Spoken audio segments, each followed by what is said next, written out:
Hey everybody, it's Steven, and in today's video, we're going to explore what will happen after humans. So this topic, if you aren't familiar with it, is called speculative evolution. Speculative evolution, sometimes referred to as speculative biology or speculative zoology if you're talking about animals, is a fictional science that focuses on hypothetical scenarios during the evolution of life. Though this topic is fiction, it is still very interesting to look at and think about. This topic includes many artworks of species that may evolve on another planet or even on our own as time goes on. In 1981, Scottish paleontologist, geologist, and author Dougal Dixons published a book titled After Man. In the book, he explores a future Earth with a complete ecosystem and over 100 hypothetical animals. The success of this book called for multiple sequels. These sequels focused on alternate future scenarios for the world. These books were created using real-life biological principles and were strong on including real-life processes. In the book Man After Man, an anthropology of the future, also written by Dougal Dixons, there are a bunch of images showing how humans will eventually evolve and adapt to changing environments and climates. Dixons believes that as human society disintegrated, humans would use genetic engineering to create various forms of humans to be better adapted to survive in different environments. However, after a period of time, genetic engineering technology would be lost. Following this event, natural selection would take over, resulting in the diversification of our descendants. Using these fictional concepts, scientists can examine patterns in the past and present and determine patterns in the future. The book and basically everything about speculated evolution is set roughly 200 years in the future and onward. 200 years from now, according to the book, humanity has entered a catastrophic period of crisis due to excessive use of natural resources, environmental destruction, and overpopulation. Despite being at the edge of civilization, only a small number of humans are selected to colonize off-world and even out of the solar system.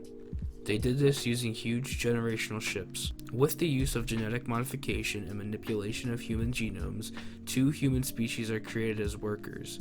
The aquamorph, who is able to inhabit underwater, and the vacuumorph, who is capable of existence in the vacuum of space. In 300 to 500 years, the Earth has partially recovered from the catastrophe with the loss of terrestrial and marine life. The world's population has been greatly decreased, but the human race survived. Some have now adopted rural lifestyles and implemented agriculture into them using simple tools. Other groups have highly advanced technology and depend on machines to stay alive. This led to them becoming a new subspecies of human, the Hitek. Early post-human species were designed without the ability to reproduce and became extinct after serving their purpose. Aquatic species, however, continued evolving and adapted more to the aquatic life, and became able to reproduce. After taking into consideration what was lost by the extinction of humans, the Hitek began developing 4 new species that would inhabit vacant ecosystems. These species were the tundra dwellers, forest dwellers, grassland dwellers, and arboreal dwellers.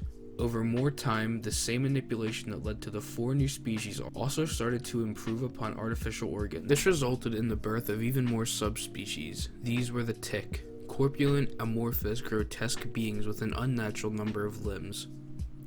1,000 years into the future, and there are huge changes in the Earth's climate and magnetic field caused by the inversion of the poles. This caused extreme havoc among the remaining civilizations, including the tick. Despite their knowledge and advanced technology, they too were unable to handle these changes. In the end, the Homo sapiens go completely extinct. Several of the post-human species, though, survive this monumental change and continue adapting and evolving over the next thousands and millions of years. After a 5 million year time period of totally uninterrupted evolution, the descendants of those modern humans that migrated off-planet now return to Earth. This species of interstellar colonizers have now evolved so radically to the point where they aren't even able to recognize Earth as their planet of origin. A few centuries after their travel, the travelers xenoformed the Earth to be inhabitable for them. In order to do this, they covered the Earth with alien-like cities on both land and water.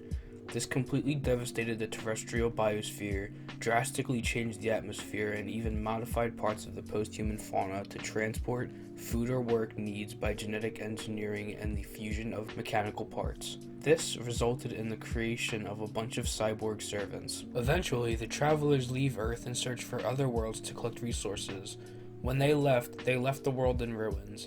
They exterminated all life forms on Earth's surface, except for some species in hydrothermal vents in the deepest depths of the ocean. This included the last post-human species, Piscanthropus profundus, which will potentially reclaim the surface of the planet in the distant future. Scientists can also predict how certain organisms will respond to ecological change. In the 2001 book Future Evolution by Peter Ward, he tries to understand patterns of mass extinctions and the principles of recovery of ecosystems. This topic sure is an interesting one. I hope you guys enjoyed hearing about it as much as I enjoyed researching it. If you did, don't forget to hit the like button, subscribe to my channel because it helps me out a ton, and leave a comment down below telling me if you think this will happen following the extinction of mankind.